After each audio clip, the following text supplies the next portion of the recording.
I was in my late 20s at the time this story was shared with me by my grandfather, who was pushing late 80s. I'm in my 40s now, and though I'm not much of a writer, I've always found that this story needed to be written down somewhere, that it needed to be heard. While it's not your traditional ghost story, it is a bit of a horror story. So my grandfather, Alan, as I said, he was old. He was still feisty as ever, but he had recently started mentioning how he was ready for the Lord to take him. So I think with this mortal awareness, he's been a lot more willing to share stories about his life. I won't pretend we've ever had some loving, special relationship. Aside from a few family gatherings that he'd make an appearance at, there wasn't much engagement between the two of us. Or he and my parents even. After my grandma Tony died, he'd married someone new, Laura. She was really the glue keeping him together at all. When she passed, his already pessimistic disposition became a religion. For the last 4 years up to this point, he'd lived in a nursing home uptown. My dad had made sure that every accommodation that he could ever need was met. One of those 5-star chandelier in the front room nursing homes.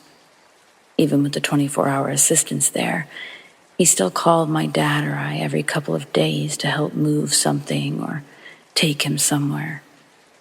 I think he was lonely, and although he'd never admit it, I think he enjoyed the time with us.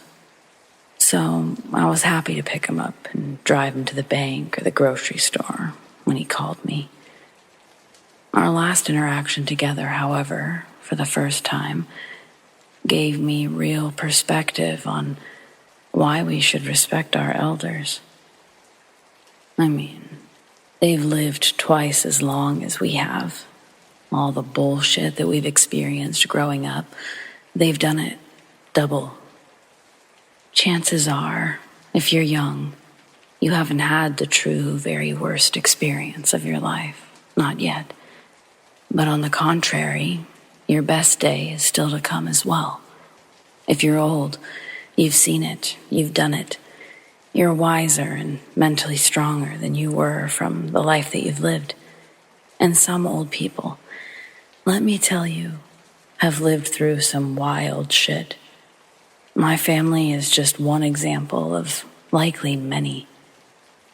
Anyway, the story. When I picked up my grandfather for breakfast that morning, he looked exhausted. When we got to a table, I finally asked him why he looked so tired. He told me that he hadn't gotten any sleep the past couple of nights because he'd been having night terrors again. The same reoccurring dreams since Tuesday. I asked what were the dreams about, and he says, Jesus, I ought to share this with someone before I die. And then he goes, not even your grandma and your parents know the details of this one. Do you want to know how your grandpa Sam died? And so, over a grand slamwich at Denny's, I learned the real story behind my grandpa Sam's untimely death.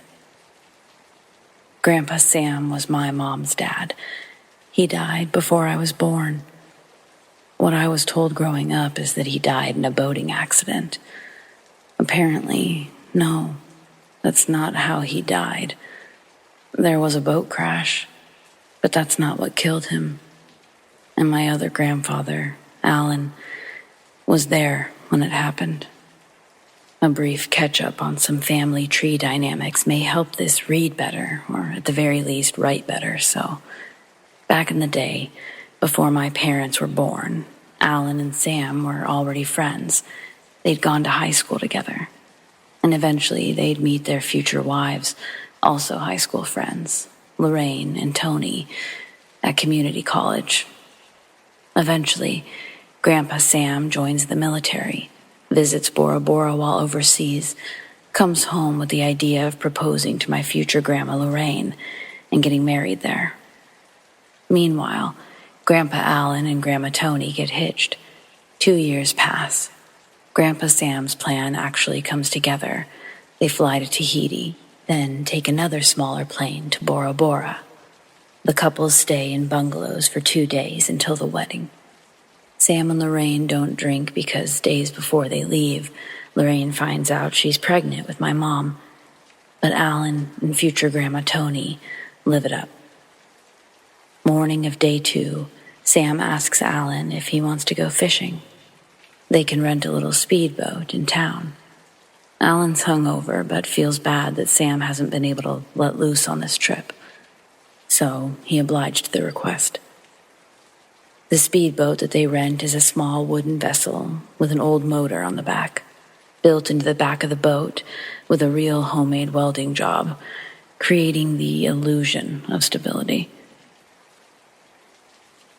Sam fires it up, and they leave the dock as Alan tries to read a paper map of the islands provided by the boat shop. Sam starts really pushing the engine on this motor, and they're flying through the water. He's yipping and laughing, but Alan, still being violently hungover, begs Sam to slow down. Sitting on the front bench with his head tucked in between his knees, Alan continues to feel the boat skip the clear tropical waters. Miles go by before Alan lifts his head and starts to scream at Sam to cut the engine. Sam finally releases the throttle and the boat jostles to a stop. He then apparently had a breakdown, crying to Alan that he's not ready to be a dad yet. The following hour, him and Alan have a real heart-to-heart, and he talks Sam down from his emotional peak. Within this hour span of bonding, they're unaware how much further out their boat has been pushed by the current. The designated markers indicated by the map are no longer in sight.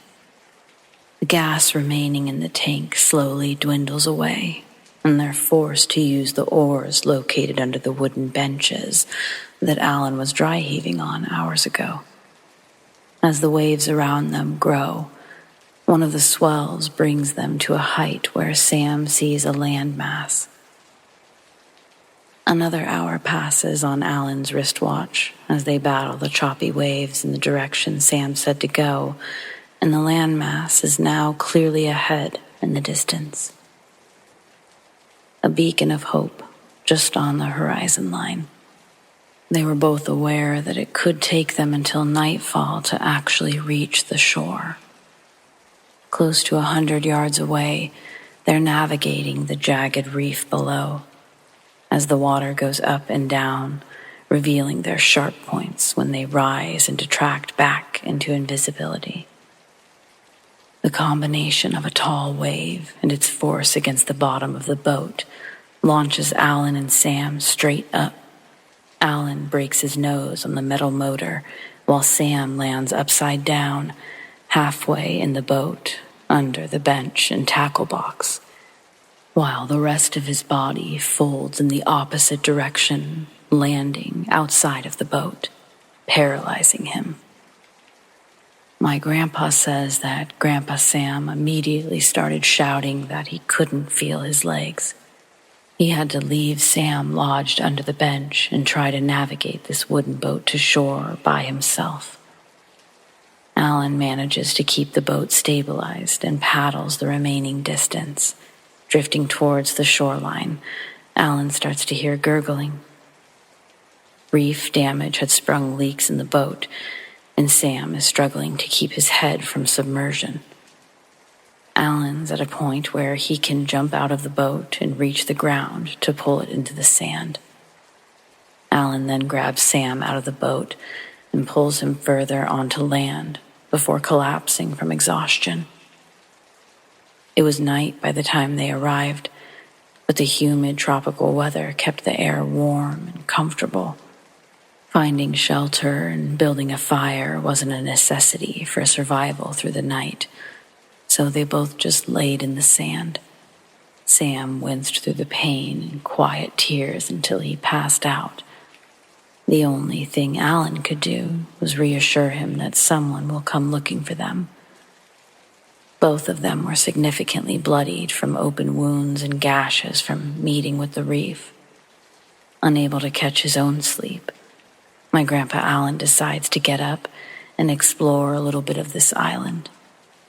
For all he knew, civilization could be right past the tree line. The moon is bright enough to provide adequate light, enough to get a small bearing of the terrain that they're calling home for the night. When he approaches the tree line, he discovers the rules for the moon do not apply in there. The tree canopy is too thick for its light to penetrate. There's no sign of civilization, no artifactual light in the distance, no indication that this island is even inhabited. Alan decides not to travel further into the forest. Instead, gather palm tree branches and begin to make a giant SOS on the beach. Alan continues to make trips further and further down the tree line, collecting branches and bringing them back. But he says it's on his fourth trip down. He hears Sam let out a breathless holler. Alan drops what he's carrying and pushes his tired legs to run back to where Sam is laying. Approaching through the dark, Alan says it looks like silhouettes of a few big stones had been placed on Sam. But in the seconds it took him to get closer, he saw that the stones were moving, and more of these things were crawling from the forest line onto the beach. When Alan got close enough to see what he'd been staring at, the sight broke something inside of him. No longer silhouettes, now vivid purple and red shells. Some coconut crabs had wandered out of the forest for an easy meal, and more were coming to join in. By the time Alan reached Sam, coconut crabs had covered his entire body. Alan ran to the boat and retrieved an oar, and he started swinging at the increasing number of coconut crabs, but was eventually outnumbered to the point of needing to flee himself to avoid sharing the same fate. My Grandpa Alan had to watch from afar as the coconut crabs eventually dragged separated body parts of Sam into the forest. By the time the sun had risen, Sam's body was entirely gone. In agony, Alan finished the SOS sign and was spotted by an aircraft later that evening. When he got back to the bungalows, he had to break the news to everyone. It was earth-shattering. He never wanted to go into detail, and he'd never told anyone about seeing Grandpa Sam's body. But every decade or so, he's plagued with night terrors about being back on that beach. We both cried at Denny's that day. I cried when I dropped him off, too. I'm really grateful that he told me about this repressed memory. I always hoped that it helped him release the reoccurring nightmares that he was having. I personally don't think that my jaw has closed since that Denny's trip. Talk to your grandparents. Ask them about when they were young. You might be as surprised at what they say as I was.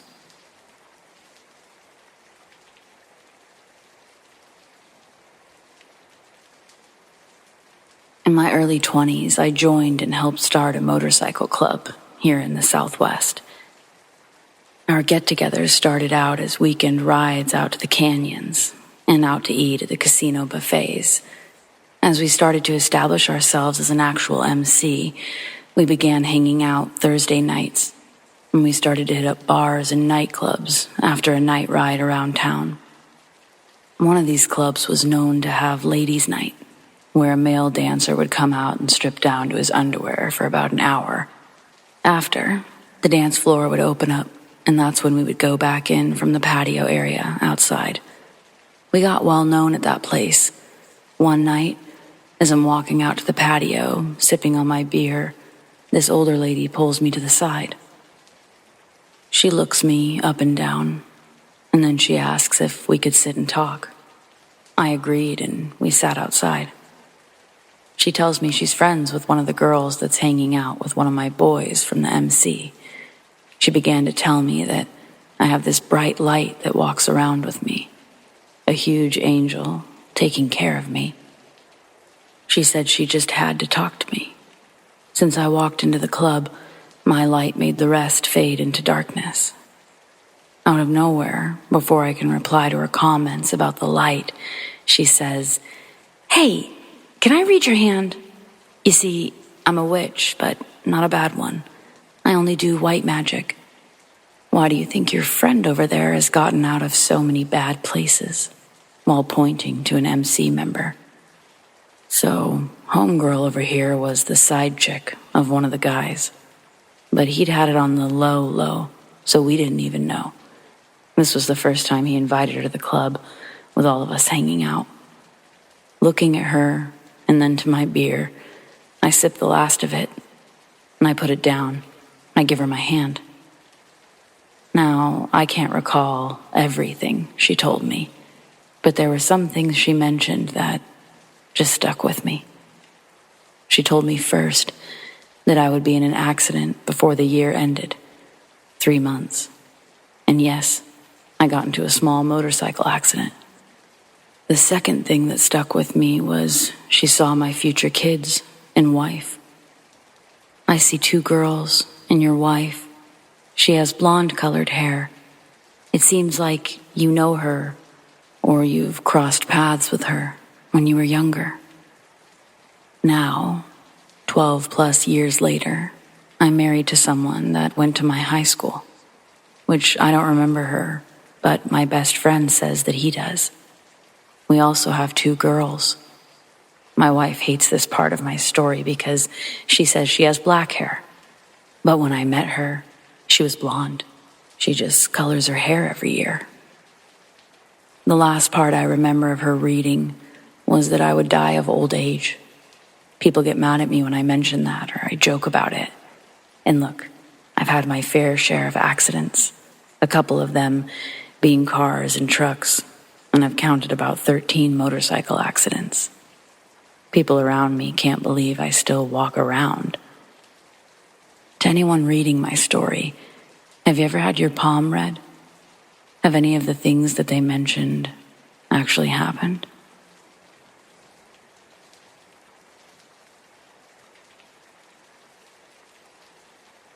My grandma and grandpa on my mom's side were born and raised in Montenegro. My great-grandpa's house is where they and the whole family lived. Things were done differently in my culture, so if something in this story seems odd, it's just how things were done. Witches were and are very common back home in Montenegro. Most people couldn't afford doctors, and like my family, when you live surrounded by mountains and no one owns cars, you would go to the village witch doctor.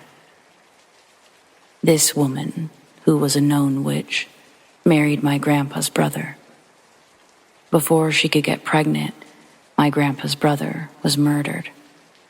So even though she didn't bear any children, my great-grandfather still kept her in the house as his daughter-in-law. The only thing I've heard about her is that she was an evil woman. Her and my grandparents lived in the same house. My grandma got pregnant for the first time and had a dream that a woman in a wedding dress came to her and said, "Congratulations, you're pregnant and it's a boy. But do not get excited, because he's going to die." My grandma had the baby, and before he was a couple of months old, he died.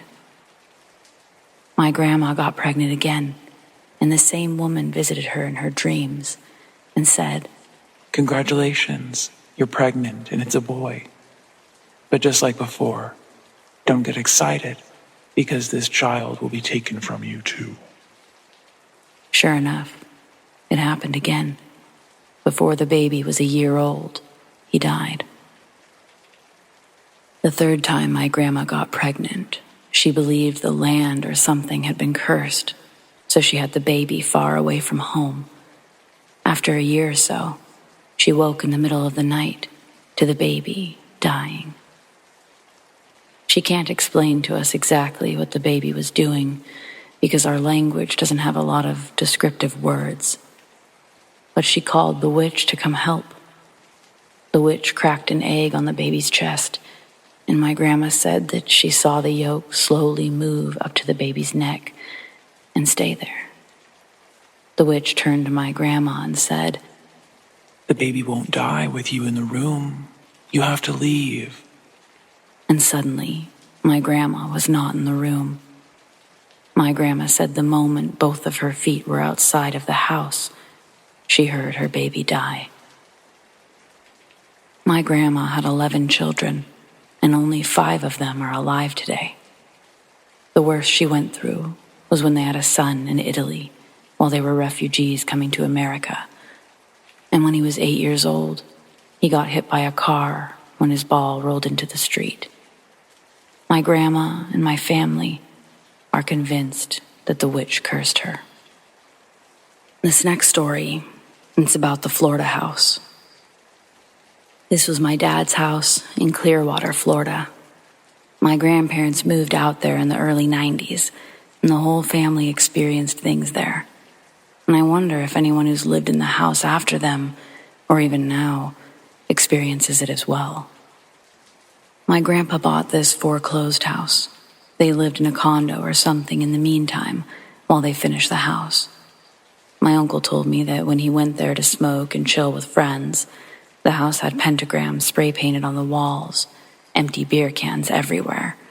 So he assumed teens used to use the house to party and do weird shit while it was empty. He took a girl there one day, and he said he heard pipes banging upstairs. And when he went to the spot that he heard the pipes, they started banging downstairs. He thought it was weird. They finally moved in, and my aunt, the youngest sibling, came home from her first day of school crying. She said the kids were telling her how a girl hung herself in their attic. That's where both of my aunts slept. The attic wasn't like a crawl space either. It was a finished room. My other aunt, oldest sibling, said that the initials of the girl who supposedly killed herself were carved into the windowsill. My dad said he'd always see a girl in white in the house, but he never thought anything of it. My dad's side of the family are hardcore realists. He said he remembers sleeping, feeling the pressure of someone getting into bed with him, but no one was there. He'd sometimes even feel someone breathing on his neck. Craziest story is when the oldest aunt got engaged, and her fiancé was at the house playing cards with the family. They both told me that they, clear as day, saw a woman walking or floating in the kitchen in the attic. She had white on, and something white on her head. They were confused because my youngest aunt had gone to bed about an hour before. So my aunt ran upstairs to check if it was her sister, thinking maybe she had just showered.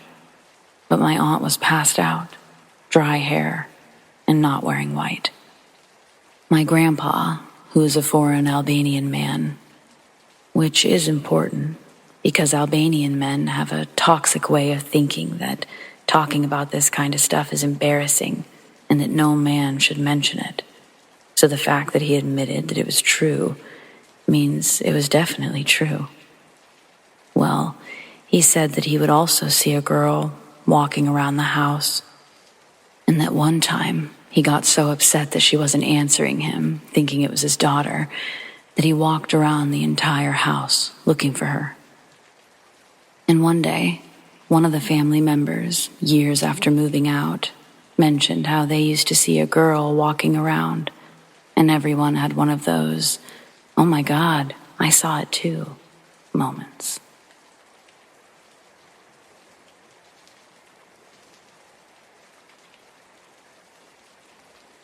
You've heard from me before. My buddies and I have a YouTube TikTok channel where we go to urban legend hotspots with a 12-pack.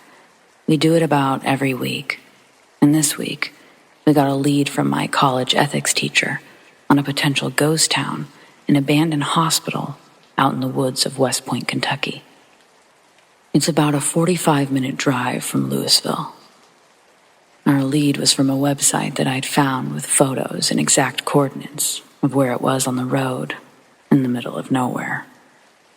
However, we quickly realized how sketchy the situation was once we got closer. We were nervous. The road that we had chosen to try to find the place was basically on Fort Knox property, and every turn we took was either gated off by Fort Knox or closed with a sign saying, "Surveilled by the military." We eventually made it to a location called Bridges of the Past. It was foggy as hell, and you could walk under the bridges, but it was the canopy of trees that made it look like something out of Hollywood. We were hearing all sorts of unexplainable noises. Plus, there was a train trestle with a passing train overhead, so the screeching of the tracks was adding another layer to the already overwhelming sound. Keep in mind, the two of us were by ourselves with no weapons for self-defense, basically lost, and we were overwhelmed by the amount of noises by the bridge. Plus, we were trying to find a hidden driveway to a location where hundreds of children could still be buried, so we were rightfully in our heads a little. As more time passed, the sketchy feeling didn't, and we were used to being sketched out, but something felt unsafe. We decided that it would be safer to scope out the long way around sunset the next day and try to find the hospital without looking over our shoulder for Fort Knox soldiers. Makes you wonder if anything has happened to anyone trying to find the hospital. With the military in the way, wonder if they made it.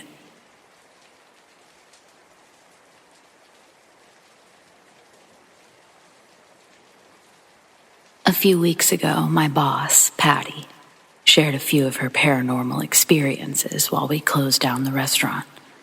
She's in her 70s, and her family owned and operated an actual haunted hotel when she was growing up. It was built in 1927, and it's still one of the nicest hotels in town. I've never stayed there personally, but I thought it would be fun to share Patty's stories. I didn't know what party lines were, not until Patty explained how she had to share a landline with other people. Multiple families would share a single phone line back in the day. It was wild. Their hotel didn't have physical phones in each room, but they had one in their residence, and it was the same line as the phone at the front desk. Sometimes, guests would complain of a young girl speaking into the phone, and it was assumed to be Patty or her sisters. The hotel already had a reputation for being haunted, so guests assumed it was a gimmick. But Patty and her family heard it sometimes too. How often the girl spoke varied from several days in a row to months of total silence. Most of the time, the girl called out, "Hello," as if she wasn't sure anyone was there. But no matter what they replied, it was like she couldn't hear them. There was also a handful of times that the girl was crying, and the longer they listened, the louder it got. And Patty still seemed shaken by recalling the young girl's plea for help. She was 10 when she heard it. She'd answered the phone while her mom was cooking. It was only her aunt, but the connection sounded fuzzier than usual. Like someone crumpled a candy wrapper in the receiver. Her aunt's voice was barely audible, but then a clear, distinct child said, "Hello?" Before she could reply, the static spiked and the sobbing began. Patty tried to ask what was wrong, and her mother grew concerned by the panic in her voice. Before the phone was taken, she heard the crying child's desperate pleas for help. She dropped the phone and tried to run away, but her mother caught her by the arm, telling her to wait a second as she put the receiver to her own ear. No one was there. The aunt arrived in a panic 10 minutes later, having assumed Patty screamed for help. When she tried to call back, she couldn't get through, yet other calls had come in just fine. They never learned the poor girl's name, but they believed she was the child of a construction worker. When the hotel was built, they didn't have safety codes or workers' union. Immigrants were cheap, easy labor, and often taken advantage of. One of the builders was a widower with a young girl, maybe 4 or 5. But they were homeless. He set up camp near the river, but the child was too young to be left alone. A foreman took pity on the man and allowed the girl to stay in one of the completed rooms during the man's shifts. For weeks, the man fed his daughter, left her in the room with a sack lunch, and worked until dusk. For weeks, he retrieved her sleeping form and carried her to the camp they called home. Until one night, she wasn't there. At first, he thought she'd wandered out, maybe searching for an outhouse. The foreman collected men for a search party, but no one could find her. They searched through the night, and the next day, she was so young, she couldn't have wandered too far, not alone. They concluded she must have been kidnapped and expanded the search radius, but she was never seen again. A few years later, the foreman was arrested for kidnapping an employee's daughter. He never confessed to taking the first, but people believed he did.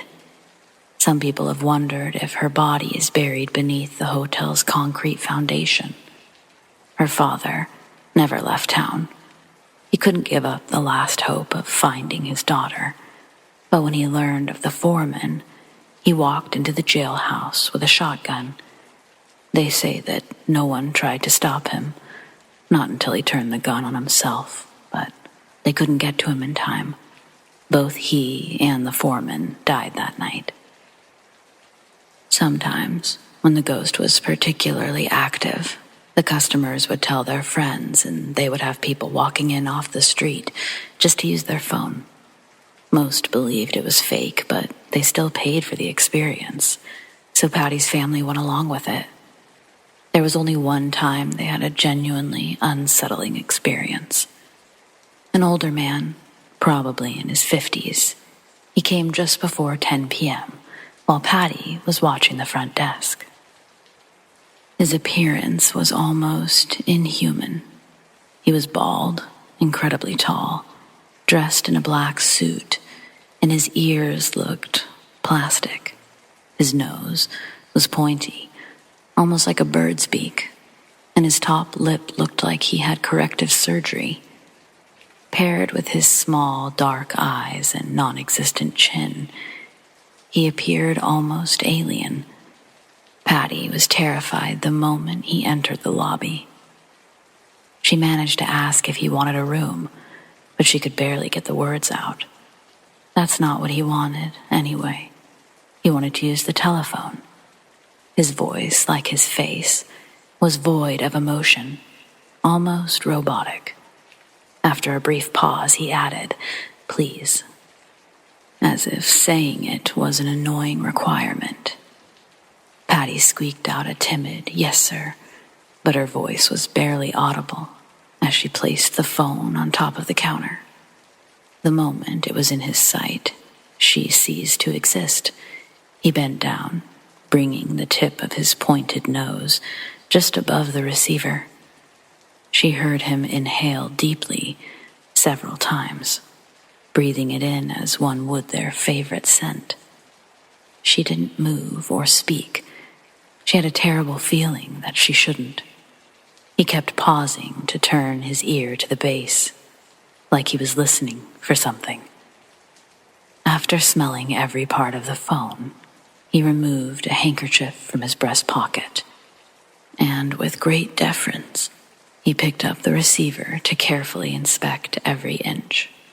When satisfied, he placed the receiver on the desk and began dialing a number, still using the handkerchief. She thought that he was choosing numbers at random. He never spoke to the operator, and he dialed enough numbers to call China twice. It shouldn't have worked. But then, he picked up the receiver once more, and holding it a few inches from his ear, he said, "Hello? Yes? No? 38 GP? Yes?" And that was it. Patty heard something on the other end, but it was so distorted, she couldn't tell if it was words or something else. The man in black retrieved a small notepad from his pocket, unclipped the attached pencil, wrote for a moment, and left without a word. When she told her father, he asked staff members if they saw the man, but no one else had, and they never saw him again. They didn't know if he was a ghost too, or just a man with a screw loose on vacation, but Patty had never heard of the men in black until I told her about them. Maybe someone here can tell us if that might be what this is.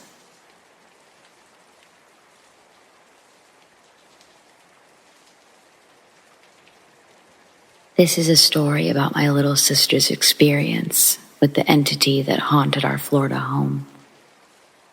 I myself have never experienced anything in that house, but I think you'll find her encounters very creepy. This all took place in Florida when I was 15 and Liz was 11. Liz shared a room with me and our youngest sister. She slept on the top bunk while I slept across the room in my own bed.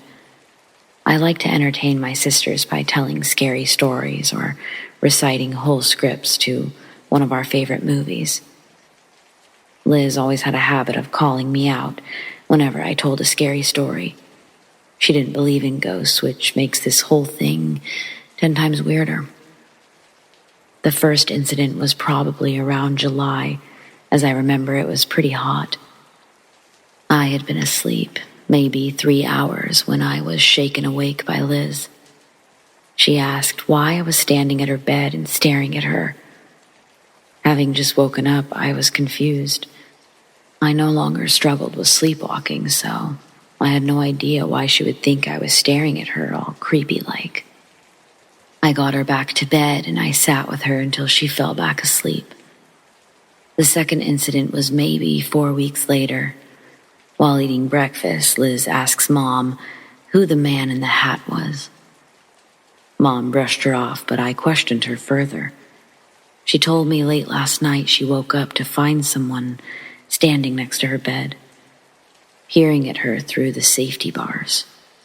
She described the figure as a man wearing a fedora-type hat, and he was wearing all black. He was very shadowy and disappeared when Liz blinked. The third and most terrifying incident happened a few days after. I remember waking up after a particularly terrifying nightmare.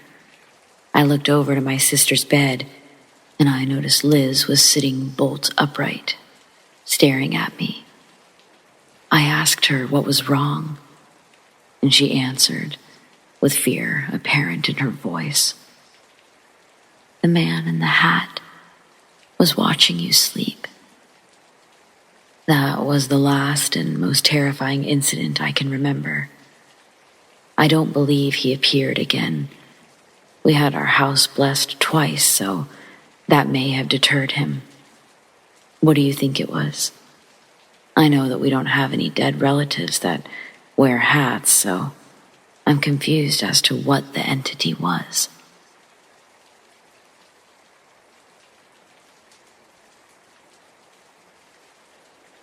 Like most people in Latin America, a fear of being robbed in an ATM was drilled into me at a young age. As a result, we always go to public places during busy times. We also eat dinner quite late, usually 8:30 or 9. Anyway, last night I was short on cash, so I headed to the mall. It was around 7 p.m., so just after people got off work, but still well before dinner. It was already pitch black outside. There were quite a lot of people around, and the line for the ATM was too long, so I decided to walk around the mall and maybe get a snack. I got to the end of the mall corridor, and I saw an escalator, so I assumed there were more stores. But as I began to descend, I realized my mistake. I had entered a basement area full of random junk like food containers, blank price tags, water bottles, and face masks. It was just a big room with the other side of it being empty. I looked around trying to find the way back up, but there didn't seem to be another escalator. So I walked through the room to an open door, which revealed a hallway with offices. The lights were dim, and the place seemed deserted except for one open door near the end of the hallway. Curious, I peeked into the room to see an office with the floor pulled out and piles of sawdust, and a man painting the wall.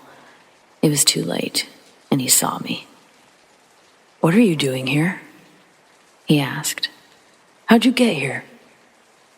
I'm sorry, I was trying to find my way back up." "No, you weren't," he said. "Do I look dumb to you? No matter, though. Come here and tell me, what's your name?" I have to go," I said. "What's a sexy thing like you in a rush for?" he said. "I bet I can make you feel good. Come on. There's nobody around. Give me a kiss, babe." I started running down the hallway at full speed until I reached the escalator again. The man didn't seem to be following me. I never heard any footsteps, so I assumed he stayed and kept painting. A few very long minutes later, I found the escalator for up, behind a bunch of cardboard boxes. Soon, all the colors and sounds returned, and I was thrust back into the boisterous corridor. I don't understand why the mall made it so easy to stumble into the basement, or how people would get out normally. The whole thing was just creepy. It feels like I stepped into a different dimension or something. Like I was in a place that shouldn't be there.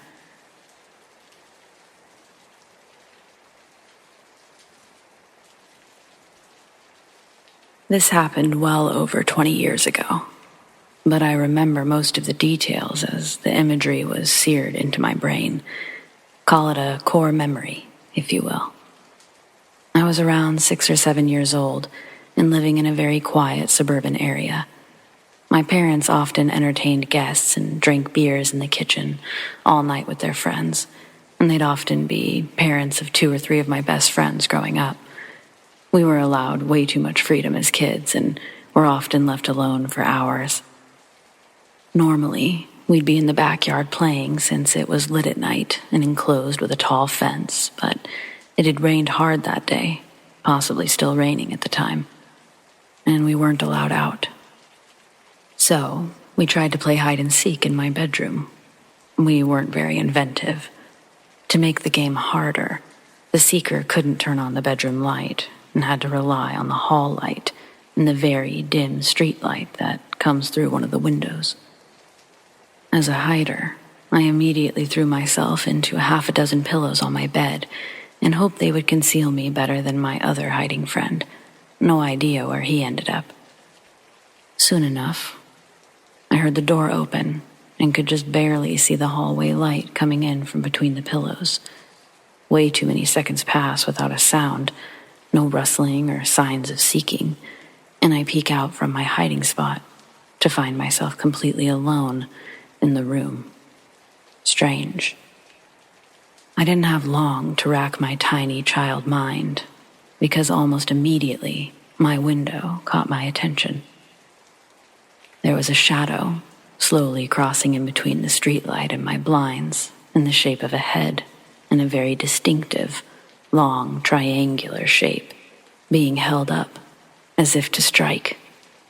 I get absolutely freaked out, scramble out of my bed, and run into the kitchen, where I see my 2 friends looking equally scared and confused. But I noticed that the adults were laughing their heads off, so I began to relax. It was clearly just a prank. Got me good. Wait, who had the knife? I asked as I realized that someone could have gotten hurt since they were pretty darn buzzed at that point. The laughing stopped immediately. Every single person stared in my direction. I don't remember the conversation particularly well because my panic came back tenfold at this point. But apparently, my other hiding friend saw a shadow in the window before he was able to hide, and he sprinted out of the room, leaving me. Thanks, bud. He told the adults that he saw something in the window, but they didn't take him seriously. Just a kid's imagination.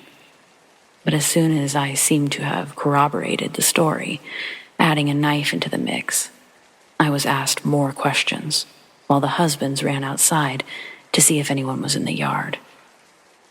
Nothing was found outside. The area in front of my window was mostly asphalt driveway, so there was no evidence of someone recently standing there. The small garden directly under my window did have footprints in it, but the tipsy adults couldn't definitively say that they weren't my parents' footprints. And there were no muddy steps outside of the garden. The incident was, again, chalked up to a couple of silly kids hyped on sugar or something. But my best friend and I both remember what we saw this day.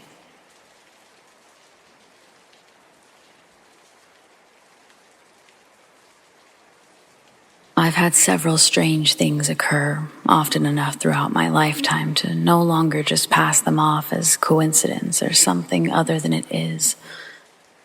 I grew up in households of many different religions, and from a young age I showed great interest in spirituality and other religions. People in my family, or in direct contact with those practicing religion, it would range from Catholic to occult. My grandmother was overly religious, and she spent nights awake reading the Bible and praying.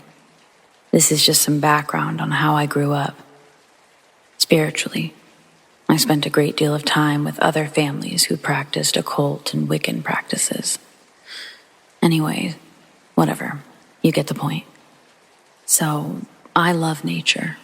Water is soothing, and the woods. I collect crystal quartz and stones that are meant for different uses, such as healing. My husband and I were at a state rec type area, way out of our area, looking for such stones. As I was sitting on the ground, digging away, a woman and a younger girl approached and questioned what I was doing. The young girl lost interest fast, but the older woman she was with, she had remained. I showed her what I had collected and even offered one as a gift. Her face kind of washed over like she was dazed out a bit. She took the stone and said how she would keep it and forever remember the moment. She went on to tell me how beautiful I was and how my eyes radiated life and light and how I'm such an inspiration for some people. She went on about my eyes and other things. I was rather surprised, but remained humble and managed to appear not as dumbfounded by her as I was. I never really experienced anything like it before. She really did seem like she'd gone into a daze, though, prior to. Another odd encounter, well, 2 odd encounters. My husband and I frequent a local weekly farmer's market. We generally start up at the top of the building so that he can run to use the bathroom. I stand outside and patiently wait. I'm an anxious and empathetic person, so I try to just keep to myself as I wait. So I'm just standing there, probably staring at the floor or something, and this guy comes out of the bathroom and just stands beside me. Okay, whatever. I look up and he looks at me and says, "Going to be a full moon tonight." Said something else about luck, and I just sort of stood there, looking at him. Husband comes out of the bathroom and we head off.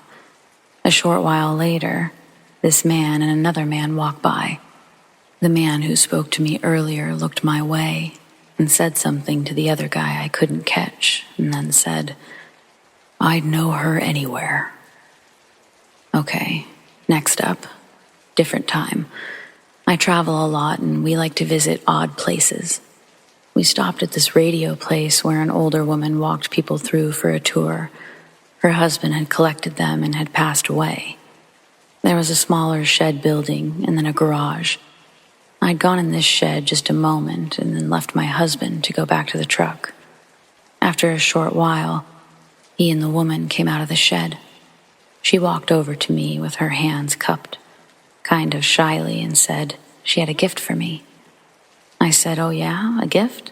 And I put my hands out in front of her, where she placed a beaded Christmas spider. She didn't really say much other than there was information about them online. I got out of the truck to follow them along the garage. I had the gift in my hand. I swear, when I walked through that garage, I felt all these tiny little spiderweb threads tickling my legs and arms. I was brushing at my legs as though to, brush them away. No one else seemed to notice. Even after going back outside, I'd mentioned it to my husband. He brushed me off like I did the webs.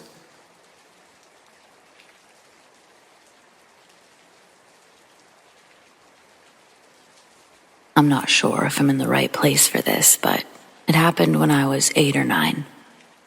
It was summer in a small Texas town, so everything was dry.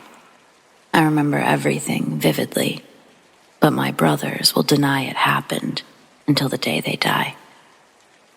I was watching TV in our living room when I heard a weird dripping sound coming from our dining room. It sounded like water dripping onto the floor, and upon inspection, I was astonished to discover it was my ceiling. I only had time to be confused for a moment before the sound of my neighbor's water heater stole my full attention. I peeked out the window to see the 2-story house in flames. My mom rushed downstairs, saying to get my brothers and to get in the house. I ran out back, looking for my brothers. I saw them running into our backyard, racing to our trampoline like they were trying to act normal. Our neighbor's house was completely engulfed, and I found their behavior odd. Panicked, I said that we needed to go out front because Mom didn't know how bad the fire was going to get. The fire department advised staying out front in case it spread. Luckily, my neighbors weren't home.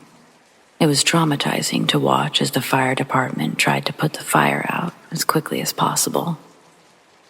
After it was out, I asked my brothers where they were coming from earlier, and they both claimed that they'd been on the trampoline, despite my having witnessed their return. I was confused, but didn't ask any more questions.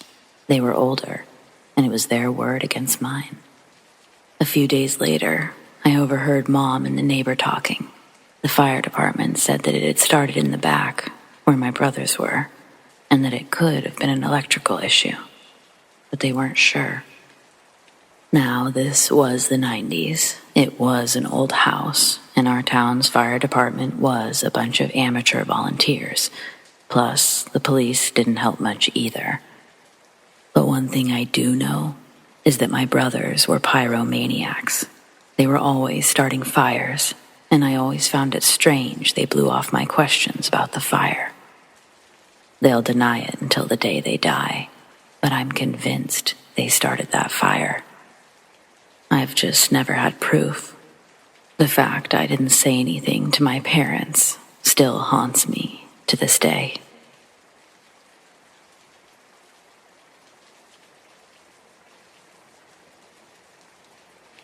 This happened a while back, but it stuck with me like it happened yesterday. My buddies and I had been out drinking, and since I was too drunk to drive, I ended up crashing at my friend's house. It was between 3 and 4 a.m. Everyone had gone to bed while I was nodding off on my friend's couch. But then, I heard a light tap on the door. I got up to try to see outside, and I heard it again. I looked into the peephole and I saw 2 small kids dressed in ragged clothes. Convinced I was just seeing things, I looked at my friend's security monitor. I could still see them. I was about to open the door when one of the kids looked up at the camera, almost like they could see me, and my blood ran cold. The kid's eyes were gone. Where the whites of his eyes should have been, there was only blackness. He mumbled something like, "Can I come in?" Believing they hadn't seen me, I went back to the couch and listened to that faint tapping while I continued watching the monitor. I guess I eventually dozed off. When my friend woke me, I explained what happened, but he was convinced it was a hallucination. He lived in a rural area. His closest neighbor was over a mile away, so there was no reason for kids to be out that late. I thought the same thing, but I knew what I saw, and I told him to check the cameras. He also went to do so. The camera facing the back door just so happened to cut off, but the other camera showed a clear view of me looking at the monitor in astonishment. I know what I saw that night, and after doing a little research, I'm glad I didn't open the door. I'm not one to believe in things like black-eyed children, but I know what I saw.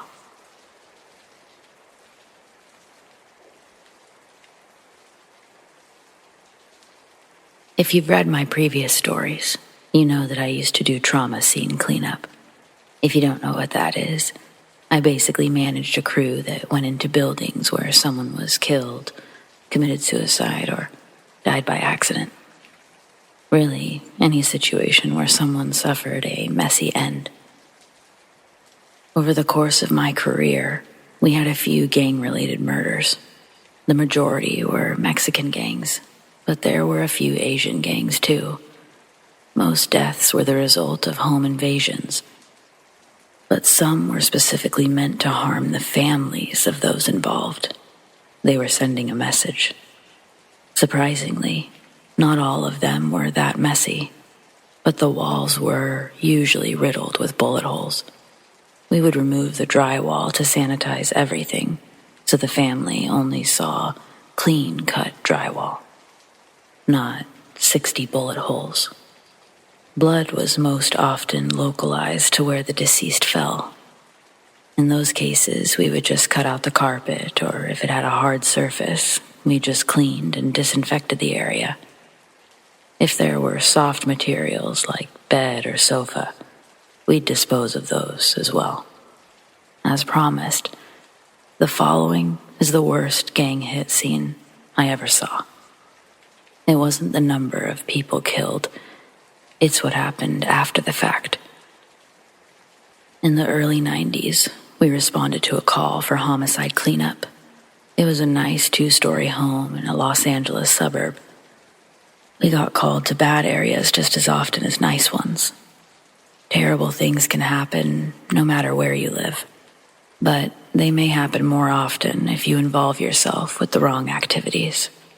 We don't know the full extent of who the murder victim was, but we knew it was related to the Mexican cartel. The scene wasn't reported because someone heard gunshots. No, a neighbor saw water flowing from the house and down the driveway.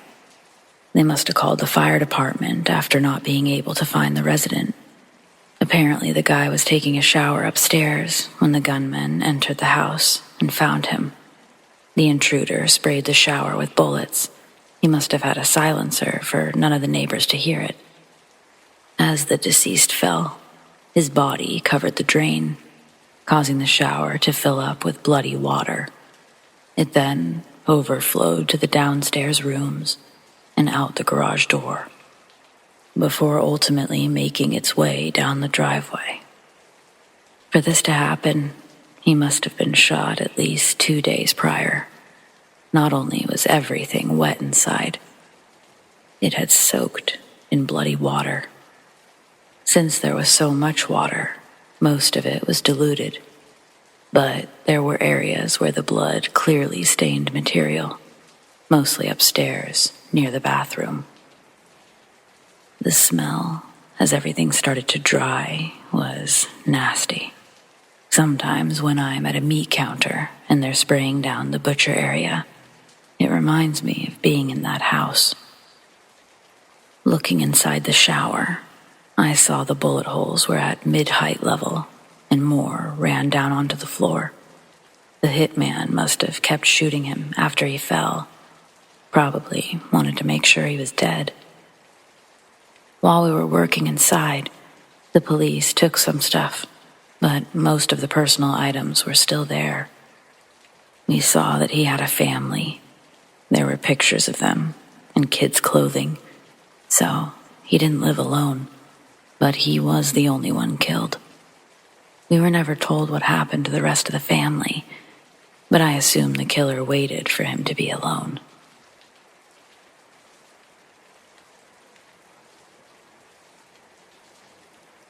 So, the solar eclipse from 2017 sort of turned into a mini holiday for the US and my state.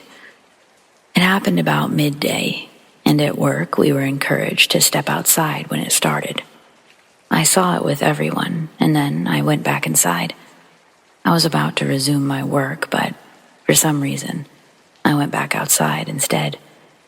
There were still a few people standing around, and when I looked up again, I sensed a powerful entity traveling with the eclipse.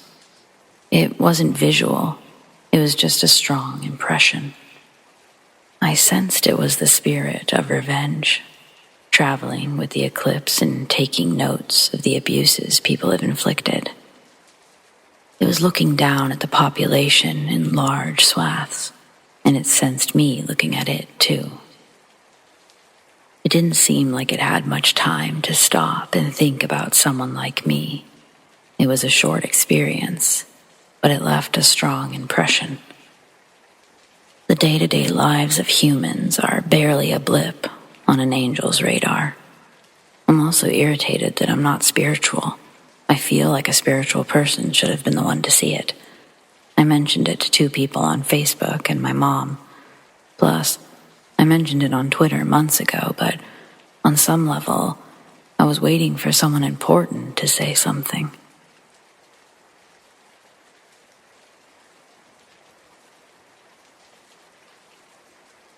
At this point, I don't know if I was awake or not, but it felt like it.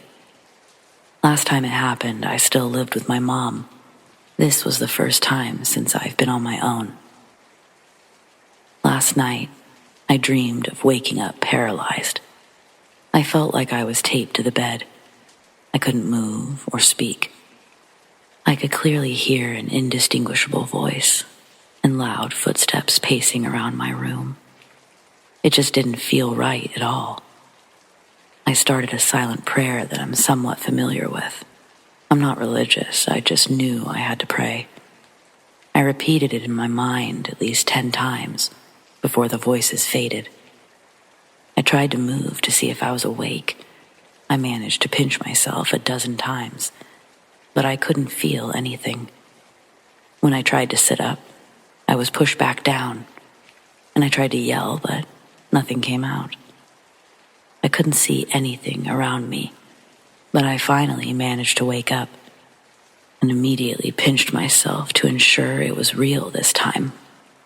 The other occasions at Mom's house weren't like this. I wasn't paralyzed to my bed thinking I was awake while I was really dreaming. Well, it probably was a dream anyways. I don't know. The voices, though, they were different this time too. Yes, I do have sleep issues, I know that. But for the last couple of months, I've been trying to adopt a healthier sleep schedule. But it doesn't seem to be working.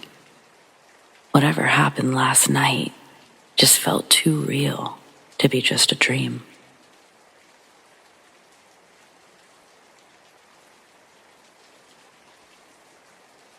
I'm a 20-year-old female, and I've never really dreamed. I only get sleep paralysis and nightmares. Each nightmare feels like sleep paralysis. Either I can barely move, or it feels far too realistic for my liking. In those, I've been beaten or hurt, and it feels terrible. I was once stabbed through the chest with a hot spike, and upon waking, I still felt the pain for hours afterwards. My sleep paralysis is much the same. All the nightmares I've had feel horribly dark and deep, like I'm drowning, if that makes sense. But I can handle them. Some are more annoying than scary. It's their frequency that's the problem. For as long as I can remember, my nightmares and sleep paralysis have happened in random clusters. When they start, they only occur during a random month of the year, and they occur every night for anywhere from a week to the whole month. Then, they won't happen again until the following year. It's not something I necessarily dread, but I wanted to ask the great, wise people of Reddit. It's happening again, so please let me know if anyone has a similar experience. Maybe we can figure out what's wrong. Or if nothing else, it may confirm I'm not just weird.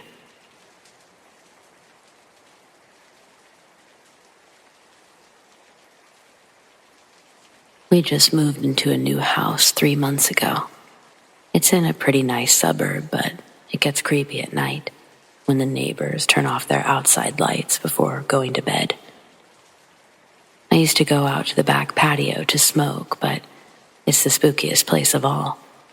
It's totally wide open, with low visibility. I often hear weird animal noises, wolves howling in the forest. Even though it's louder, I started smoking on the front porch instead. I try not to wake my children or husband. The first time I heard someone whistling was a few weeks ago. It was nighttime. My husband had just run to the gas station, which takes about 7 minutes. The neighbors hadn't gone to bed yet, but I heard a whistle, like when you're trying to get someone's attention. It sounded alarmingly close. I looked back in the house. My husband wasn't home yet, and there was no sign of anyone outside. I was a bit freaked out, so I went back inside. Later, I told my husband, but he shrugged it off. Just now, I went out back to the patio, and I heard it again. This time, it was 2 a.m. All of the neighbors' lights were off. Not a soul was moving. The only sound I heard was a faint knocking, like a table rocking in the wind, except it wasn't windy.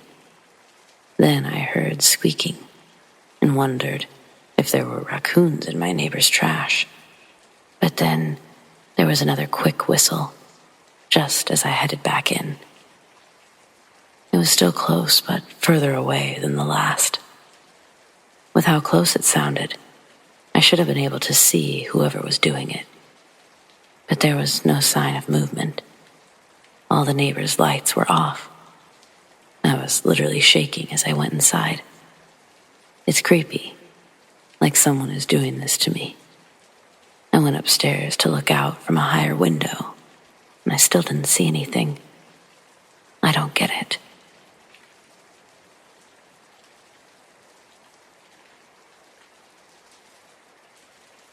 This incident happened about 20 years ago, when I was 18 and in high school. I'm from Germany. Our school is divided into 3 types after elementary school ends, which is 4th grade. Gymnasium, which has nothing to do with sports. It's the type of school where you go to university after graduating. In the last 2 years of gymnasium, we had 2 main subjects to become our focus, and in the end, write our graduation exam on it. We have other subjects too. They're just not covered as thoroughly. One of my subjects was German. The classes were normally smaller, averaging maybe 15 students max, and we have the same teacher for the whole 2 years. The students in my German class all aged between 18 and 19. We all got along wonderfully and had a great teacher.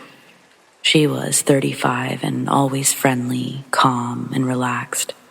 There was an almost familiar atmosphere in our class. A month before our final graduation exam, we took a weekend trip to a hostel and reviewed all of our work from the previous 2 years in preparation. These kinds of trips aren't a common thing. We just did it because we were in a familiar atmosphere and wanted to have a little goodbye before our second year ended. The hostel was inexpensive and in a small village within an hour from our hometown. It was in an isolated forest, which was fine since people mostly used it for sleepovers when they went hiking. To save money, the women all slept in one room. It was a bit crowded, but no one seemed to complain. Some of the beds were the fold-out kind, and they didn't leave much space to walk around. We put new sheets on ourselves, and when we went to sleep, everything was fine. The night was calm, and I slept perfectly well. I am normally an early bird, but the sun was already up when I woke. The room was still dim with the curtains drawn, and the others were still asleep. Needing to use the restroom, I silently left in search of the facilities, and when I returned, some of the others were now awake.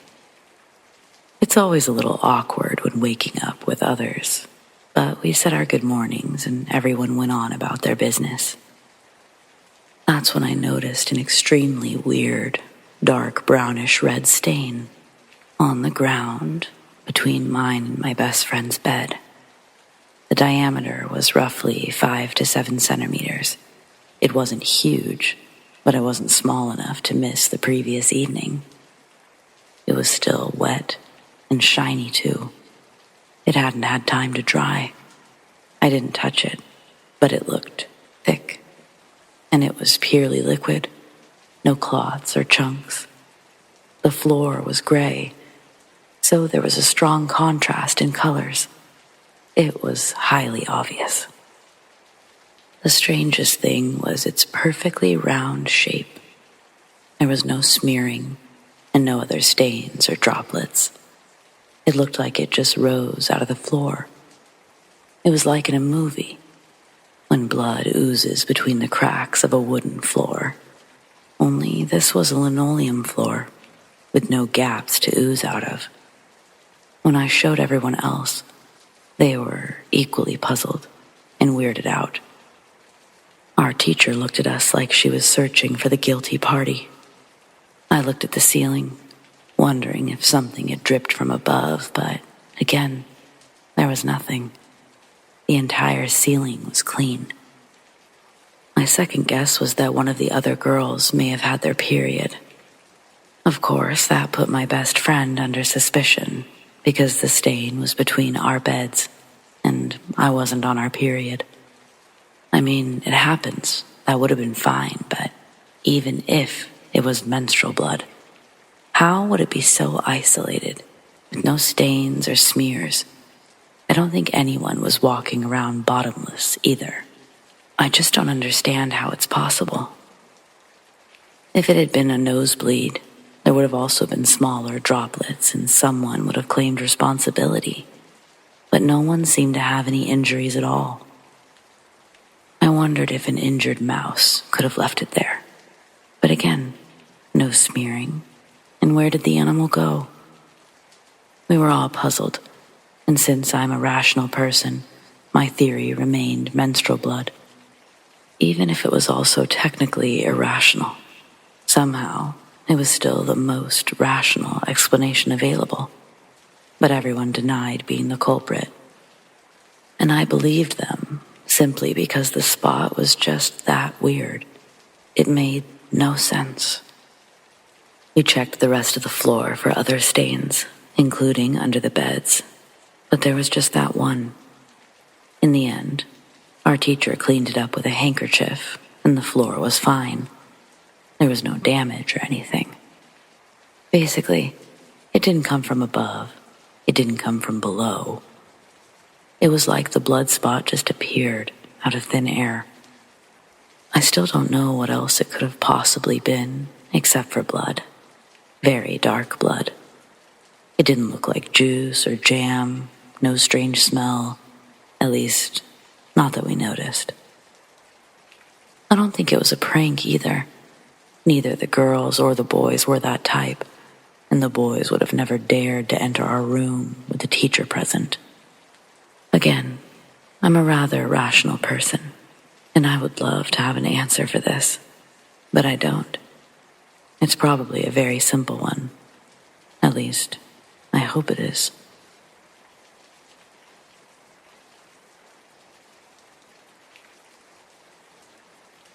Months ago, I made a post about dreaming of the future, and it recently happened again. I mean things that occur exactly the same, down to the smallest detail. It's happened to me a few times over the years, but I never fully remember them until they come true.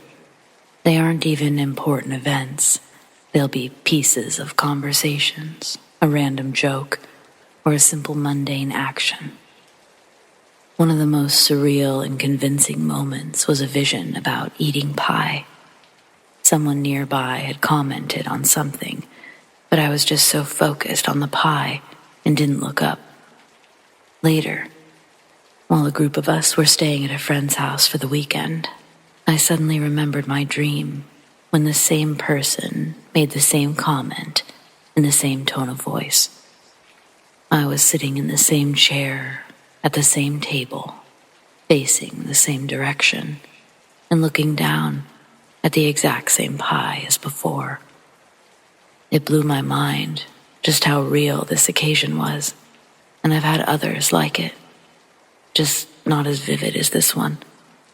I truly wonder if I can see into certain moments of the future, or if I'm just experiencing a really powerful déjà vu. Has anyone else experienced these kinds of things?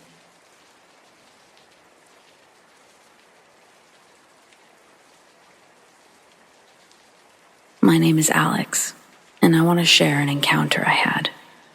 In October 2021, my girlfriend and I bought a small 2-bedroom apartment for ourselves and daughter.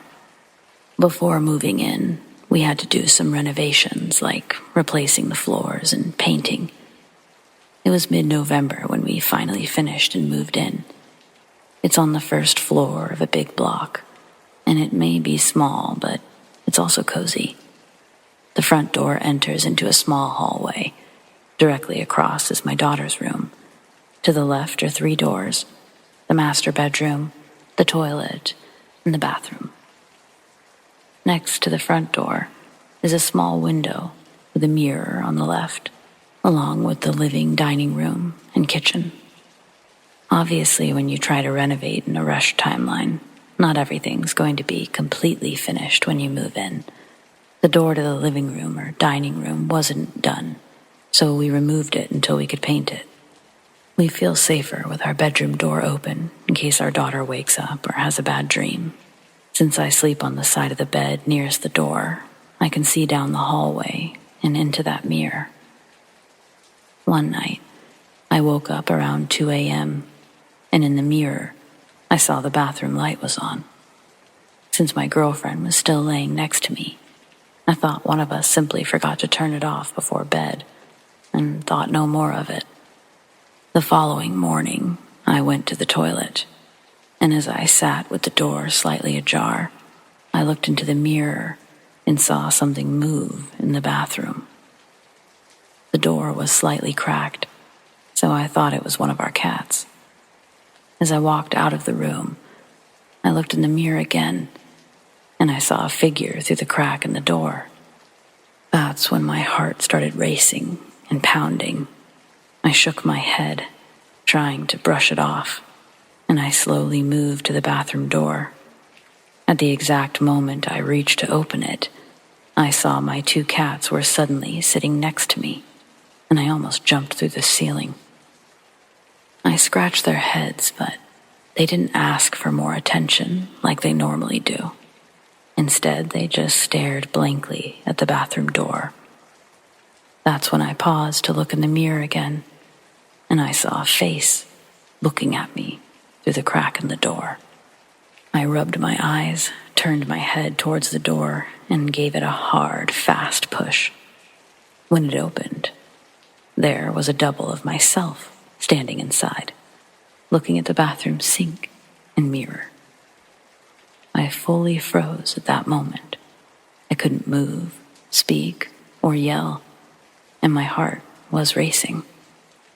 I tried to leave or close my eyes, hoping it was all a dream, but I couldn't do anything. Then it turned towards me and said, "Keep doing what you're doing. You're doing the right thing for now." When it finished speaking, I could suddenly close my eyes, and when I opened them, it was gone. I quickly turned out the lights, closed the door, and took the cats to bed where we could try to get some sleep. Somehow, the alarm clock still read 2 a.m., and I woke up with my girlfriend at 7. I didn't tell her about this encounter because it could have just been a nightmare. In the past, I've visited a sleeping clinic because I dream a lot, and I always feel tired after waking up, even if I've slept for several hours. Anyways, we did our morning routine, and as we drove our little girl to school, I realized my experience wasn't a dream. I knew it really happened when my girlfriend asked if I left the bathroom light on again. I looked at her, my face pale, and just nodded. I didn't tell her anything because I don't want her to think I'm crazy. For the record, I didn't take any medication or drink any alcohol. But yeah, that was my first encounter. A few weeks later, I came home around 10:30 after working the late shift, and everyone was already asleep. As usual, my dinner was in the microwave, and I played some video games while watching YouTube. At 12:30, I went to bed, but first I checked on our daughter and gave her a kiss. I laid next to my girlfriend and fell asleep almost instantly. I was sleeping pretty well until 4, when I woke up facing away from the door, with my arm around my girlfriend. I kissed her head before rolling over, and that's when I realized there was a light on in the living room. Not thinking much of it, I went to the toilet and heard a sound coming from the kitchen. My heart started pounding again, and I remembered the previous incident for the first time since it happened. I instantly knew it wasn't one of the cats, because they were both lying at the foot of our bed. A broom was the first thing that I could get my hands on, and I went with it. I crept to the kitchen, ready to attack. When I came around the table, I was ready to swing my broom like a champ.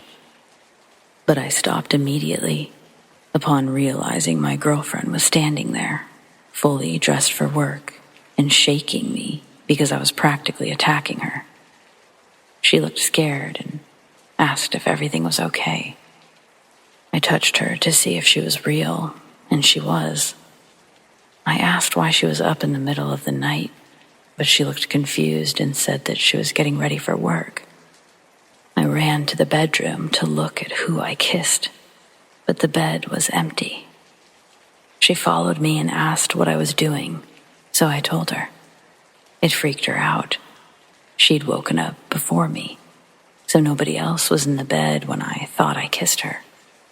But I'm still certain that something or someone was lying next to me, and she looked exactly like my girlfriend. Nothing like this has happened since, but sometimes it feels like someone is on my terrace, or when I'm wearing headphones and everyone is asleep, I still hear my name being called. So yeah, this is a little story of mine, and one of many reasons I'm into such things. Thanks for reading, and stay safe, people. You never know what can happen at night.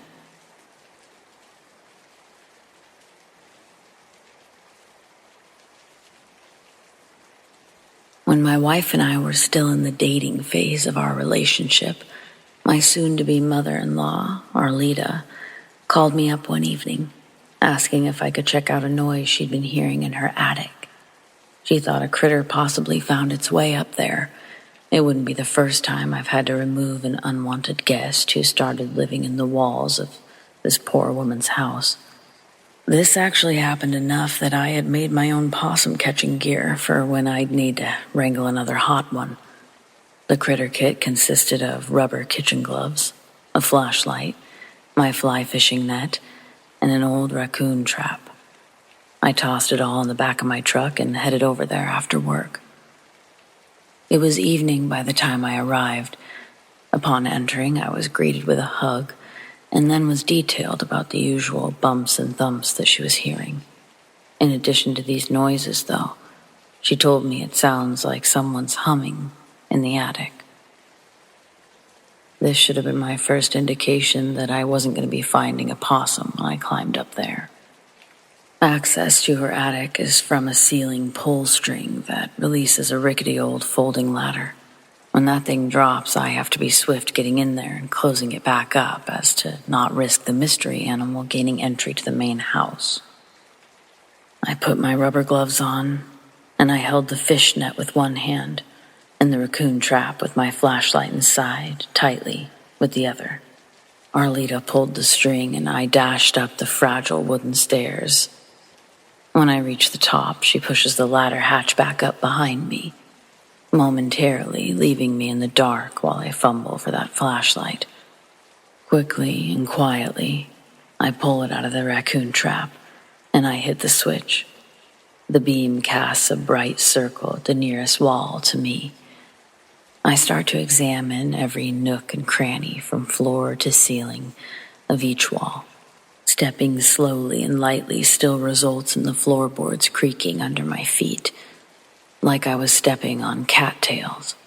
I've only partially inspected the first wall when I begin to hear the humming that she'd previously mentioned. The sound is coming from behind me, so I spin around and throw the beam towards the opposite wall. As I do, it illuminates a figure near the corner. The imposing height it's standing at scares me backwards, tripping over the raccoon trap and onto the dusty floor. In the fall, I drop my flashlight, and it rolls up against the wall, concealing its light to a focused eclipse 3 yards past my first swipe to reclaim it. Accompanying my fall is the dramatic increase of the hum. Lost in the pitch black, I was horrified as the growing sound finally registered in my brain. This was undoubtedly worse than a possum, worse than an intruder, even worse than bees. The rumble from my fall had aggravated a wasp's nest, the size of a small child, reaching from floor to ceiling in the furthest corner of the attic. The shake had jostled it enough to bend in a way that opened a crack that they'd now been flooding out of. The single-handed, most painful and terrifying event of my life then commences. I'm still in complete darkness when the wasps start to attack. A cloud of razor blades brings me to my knees, engulfing my body like a dense fog of buzzing and stingers. They're getting into my clothes and under my rubber gloves. I will receive hundreds of stings before Arlita hears me screaming and pounding on the attic floor. When the hatch is released, the wasps immediately escape the attic and swarm Arlita. She's now screaming and running through the house and out the door. I drag myself to the illuminated square, and I let myself fall down the ladder steps before getting to my feet and running, all the while continuously being stung. My pace eventually catches up to Arlita, and we're now 3 blocks away, out of breath, covered in welts and swelling stings, still wincing and pulling the remaining wasps out of her hair and clothing. Not knowing what else to do, and neither one of us having a phone, we limped to the closest house from where we had landed. I sat on the street as Arlita knocked and was greeted by a look of shock. The homeowner brought the phone out to her, sliding it between a slit in the screen door, letting her use it on the porch. Arlita called her daughter, and she left work to come pick us up. We then went to the hospital. After the hospital, the two of them stayed the night at my family's house until we could figure it out in the morning. In retrospect, this trauma, I'm sure, inevitably made all of our relationships stronger. May very well have been some subconscious bonding block for us. When your mother-in-law loves you, you know you're going to be golden with your partner. Either way, I'll never ever forget that memory and the people I shared it with.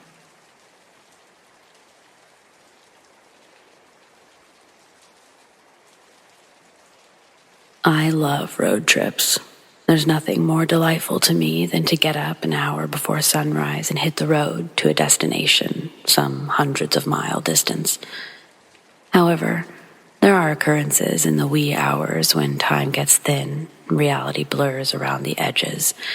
I'd like to share 3 of these stories that all share a phenomenon that I've called the screaming between. The first was during my move from North Carolina to California.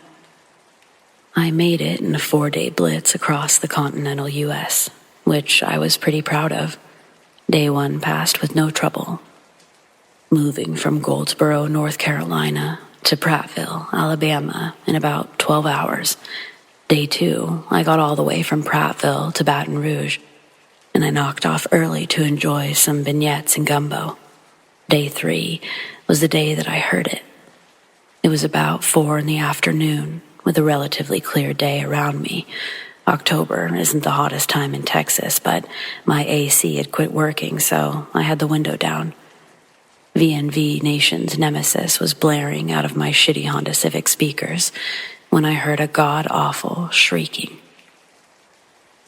It was like the sound of a big sheet of steel being torn lengthwise. In a panic, I turn off into a small pullout on the side of the I-10. And before I can even begin to figure out what's going on, rain is hitting the car. A couple of drops, then a torrent. And just ahead of me, where the road dips a bit, I see a runnel of water start. I look to my left, down to the south, and this massive thunderhead is pulling from behind a butte, and this wall of water is starting to pour across the road. Never saw anything like it before, and I was stranded there for a good 40 minutes as this flash flood poured not 20 feet ahead of my car, across the road. The next time was a road trip to Idaho from my new home in the Mojave. I took the route up through Nevada via Amboy and Vegas, figuring that I could do the trip in about a day since the GPS predicted 12 to 13 hours for the drive. The snow was starting to come down as this was a Christmas trip, my favorite time of year to take these journeys, visiting family and friends. I'd gotten roughly halfway there, around the town of Wells. It's honestly a bunch of truck stops and hotels, more of a stopover than a real town. I was starting to get drowsy. I'd taken longer than expected due to a major traffic buildup a few hours before, and it was already pitch black around 11:30 p.m. I had just rolled down the window to let the blast of cool air rejuvenate me when I heard it. The same horrifying shriek of a sound. I jerked the wheel reflexively and skidded off the road. At that exact moment, an oncoming semi drifted right into the lane that I'd been in. The last story is another Christmas road trip. This time, I was going from the Mojave all the way to Illinois, and just my luck, a winter storm comes tearing along the I-70 just as I'm getting onto it during day 2 of my trip. It was insane. I'd gone from a slightly snowy but mostly clear day in Utah to a near whiteout conditions in under an hour. Now I'm perfectly comfortable driving in the snow, and my SUV had its snow chains and 4-wheel drive in good condition. So I figure I can keep going a few hours at least. Then, of course, I hear it. That infernal hell shriek of a sound. This time, I could swear I heard it saying 13 as it screamed through the winter snow. By this time, I'm entirely out of fucks to give when it comes to that screaming, so I hit the next exit and I ducked into a hotel, even though it was only 7 p.m. and I'd been on the road for less than 9 hours. The next day, as I'm driving, I counted 12 vehicles on the side of the road, overturned and wrecked, each one with massive gashes in the sides of the vehicles, like they'd been peeled back by some horrible force. I still love road trips, but part of me is always listening for that screaming when I'm between towns.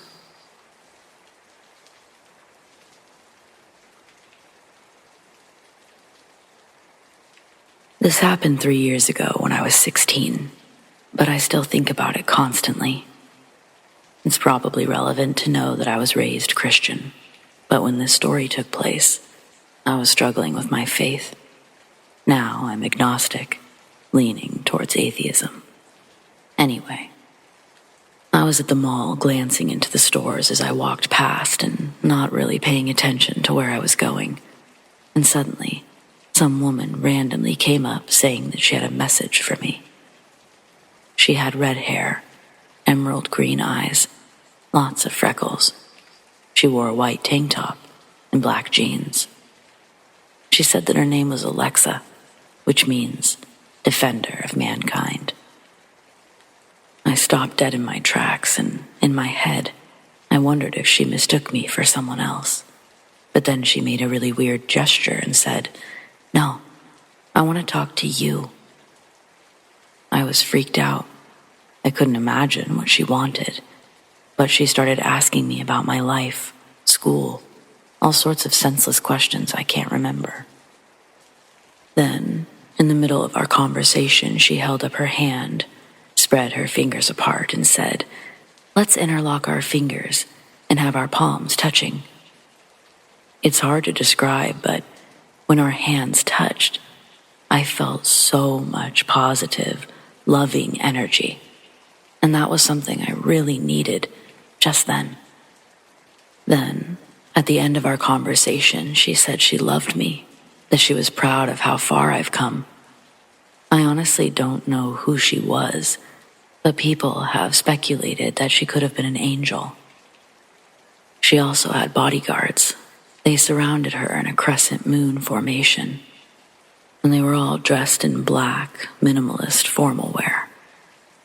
I've wondered if she could be duality, the yin and yang of all that exists. Others have theorized she might be Aphrodite. I highly doubt it. She had a very motherly vibe. Does anyone here have any thoughts on who or what she could be?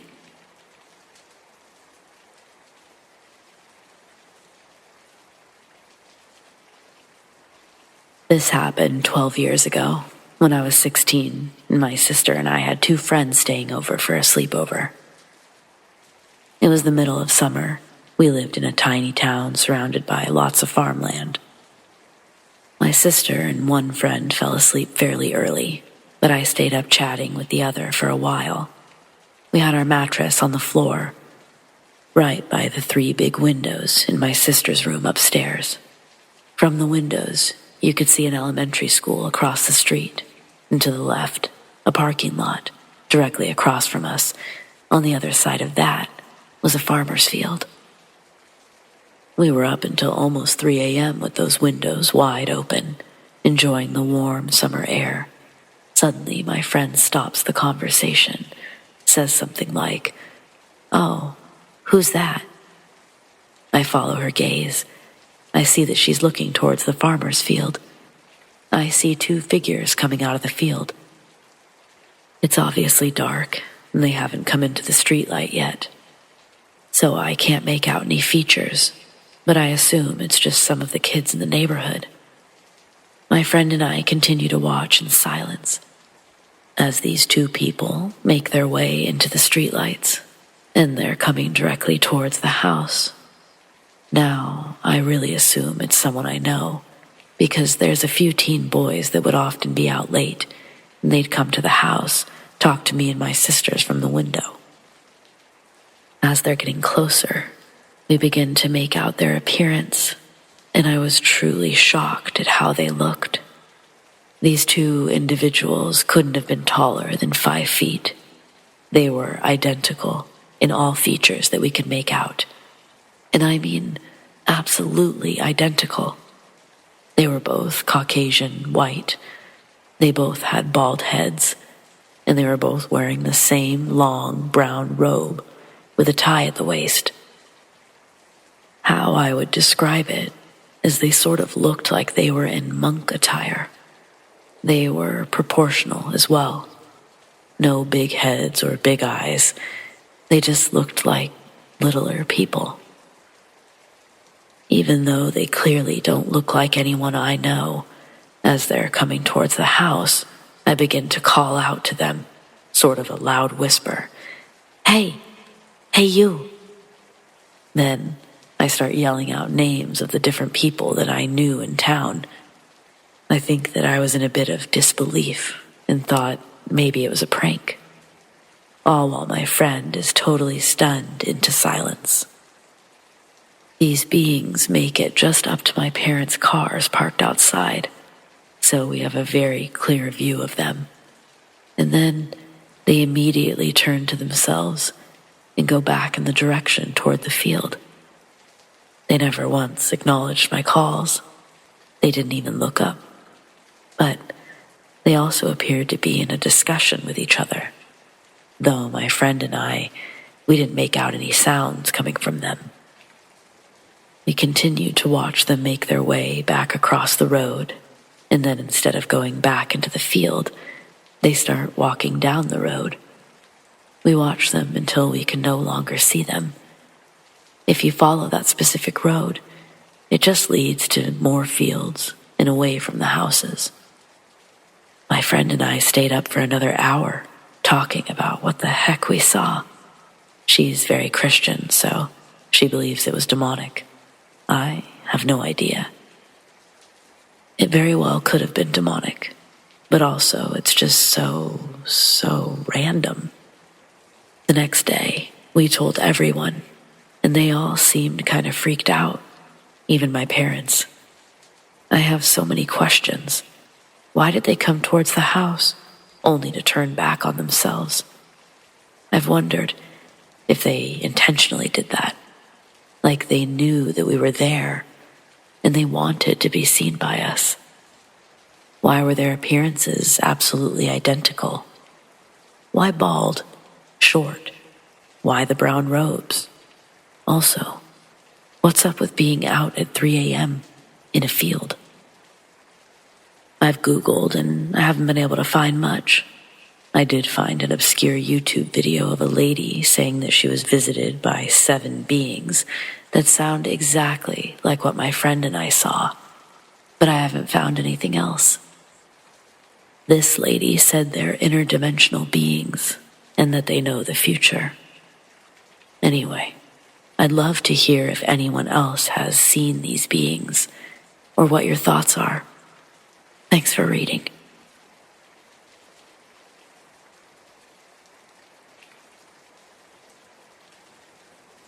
I have several vivid memories from my early childhood, and at age 5, I began having terrible nightmares. I couldn't wake up from them, and I would think they were real for days. I still have night terrors like this where I wake up deeply disturbed, screaming, covered in new scratches and bruises. When I was 6, my 2 best friends moved away, and that's my last real memory before falling asleep and waking up at age 10. The alternate life and reality, they're very similar in many ways, but there were enough differences and scattered memories to be noticeable.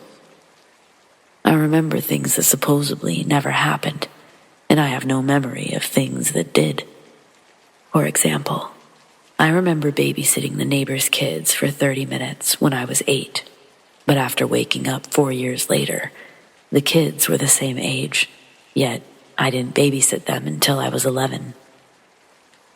When it finally did happen, I knew exactly what was going to happen, because I'd already done it. I've always kept a journal. I remember writing about going to the plains, watching the fireworks for New Year's Eve, but the actual diary didn't say what we did. When I asked my mom, she said we stayed in our neighborhood that year. There are pictures of my sister and I at 2 of the Niagara Falls kids exhibits. I remember the glass factory and the outfit I'm wearing, but not the science factory. It doesn't even seem familiar. It's definitely a picture of me, just not the way I remember myself. I know it's normal for kids to forget things, but 15 years later, I still don't recognize myself. It was like I fell asleep, lived a different life for 4 years, went back to sleep, and woke up in another alternate life. It really shook me up. I felt like I was seeing the world through a filter. Colors were slightly different. People looked different. I felt shorter, and my emotions felt different. They were much stronger. My personality completely changed. I became withdrawn, depressed, had constant panic attacks, and overreacted to seemingly small things. My mom also agrees that my personality changed a lot around the age of 10. A sense of identity doesn't really develop until around that age, so it's possible that factors into this. As an adult, I've been diagnosed as bipolar with psychosis, borderline personality disorder, both of which feature symptoms of dissociation, depersonalization, and derealization. I don't have a dissociative disorder, so I'm pretty sure all of this was the beginning of a psychotic break, but that really doesn't make it any less weird.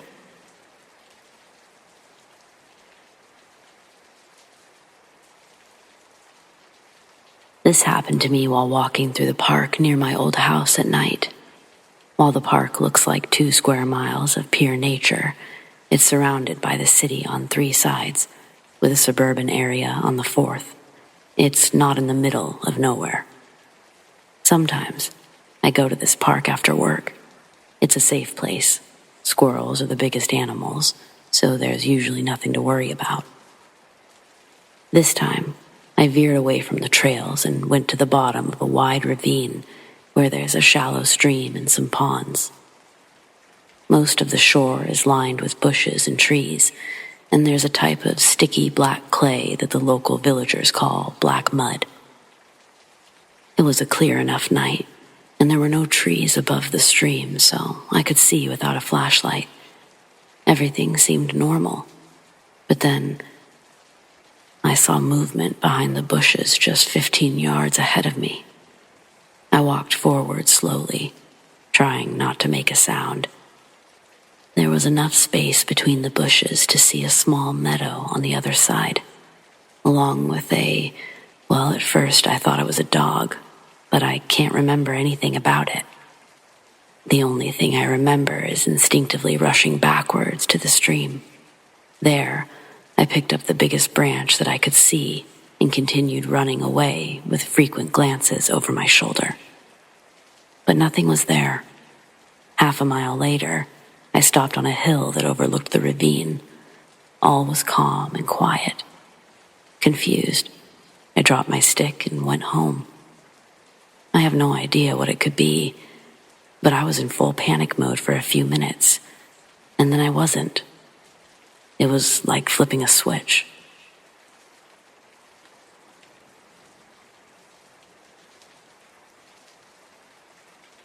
I never thought that my supernatural experience would be an apple. It sounds mundane, but it's actually rather interesting. When I lived on the edge of my old city, there was a huge park that took up several square miles. During my childhood, I spent a lot of time there. I knew it pretty well. After becoming an adult, I still went there often for night walks. It's usually a safe place, but there are very few people around at night. One night, I was walking down an alleyway with a bright moon guiding my way. If there had been anyone else nearby, I would have heard their footsteps, but all was quiet until something small suddenly ran by through the grass. At first, I thought it was a field mouse, but then it slowed down and stopped, so I went closer. It was just an ordinary wild apple, and I took it because there had never been any apple trees in that park. The closest ones are half a mile away. I looked around with my flashlight. It was dead silent, and I was completely alone, with nothing but maple and oak trees. The next morning, I returned to check in the daylight, but I still didn't find any apple trees, and the one apple I did see had disappeared.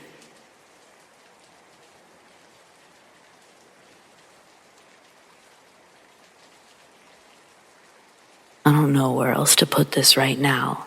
I'm so spooked. I hate this, whatever it may be. So since I moved into my current home, myself and my housemates have been hearing this very high-pitched whistling sound. It's coming from the house next door. This house is completely abandoned, boarded up as a fire blazed through it a few years ago. When we first moved in, my housemate mentioned it and said, "Did anyone hear that whistling last night?" I've been living here nearly a year now, and I hear it almost daily. But recently, it's been getting progressively worse. It's getting louder, longer, and much weirder sounding. First, it was a small whistle. Now, it's a long, aggressive whistle. Catches me off guard all the time. I just heard it about 20 minutes ago. I normally hear it at night when I'm in the kitchen, but occasionally I hear it during the day, but it doesn't sound as scary. I really hope that it's just wind flowing through an empty house, because that whistling sound has me feeling like a 5-year-old hiding under the blankets. I would post a video, but it's hard to catch since it happens randomly and doesn't last long enough for me to whip out the phone. But if I happen to catch it, I'll definitely post in the comments.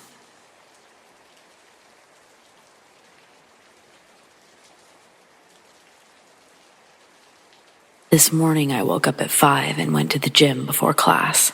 I'm staying at my parents', but they're away for a month, so I've had the house to myself. I always wake up, let the dog out, shower, let the dog back inside before I leave. But this morning, it felt a little weird. The house had a strange energy.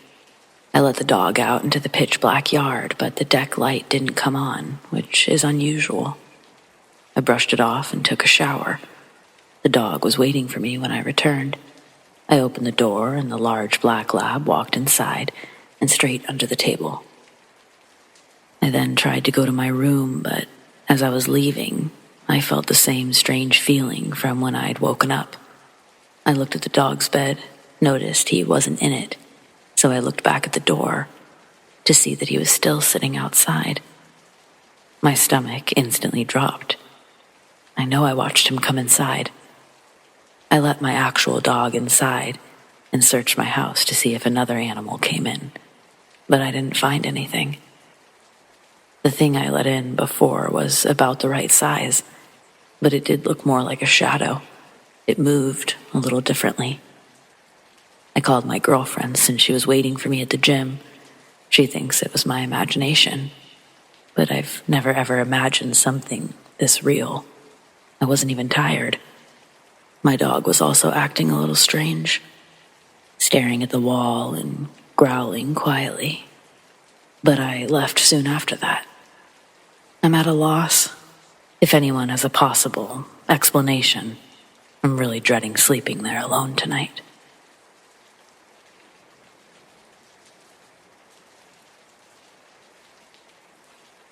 Recently, I felt something following me around, everywhere.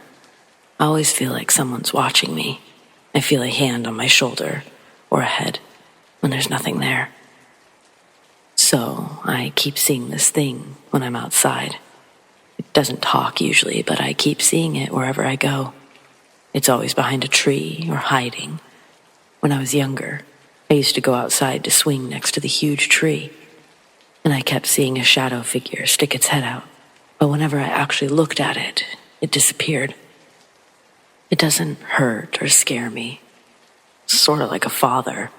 It comforts me, and yes, it may be an imaginary friend, but it feels real. I keep feeling it touch my shoulder. I feel it next to me, always beside or behind me. When I sleep and face the wall, I feel it behind me. There are times when I see it or hear it in the closet or in the hallway at night. But it doesn't harm me.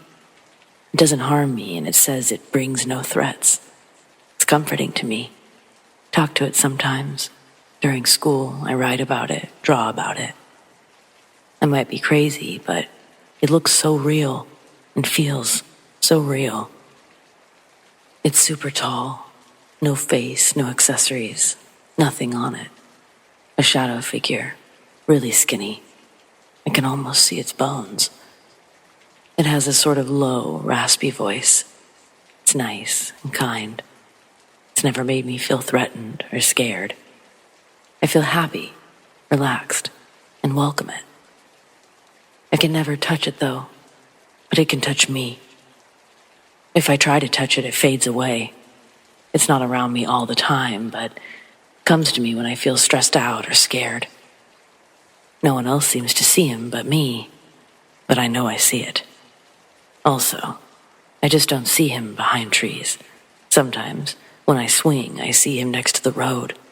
Once I saw him next to the road somewhere else, but it was signaling for me to follow it.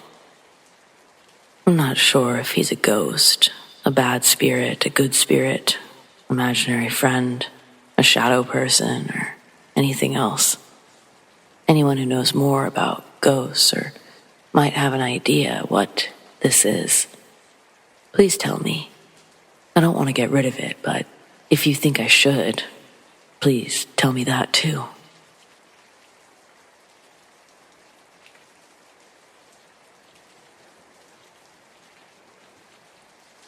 I was probably 15 or late 14 at the time, midsummer.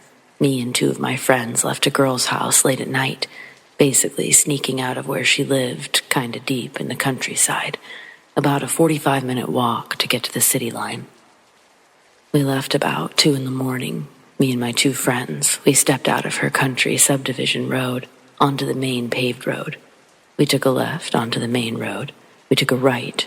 You could basically see just roads and woods each direction with some mailboxes. But on the right side, opposite our direction, at the top or end of our view of the road, we could see just a white light or reflector image. Our mind was on not being caught by the cops or anything past curfew. We walked left, the opposite direction. While walking, cars occasionally drove by, so to be safe, we would hide in the woods or the tree line every time a car would pass, just in case it was a cop.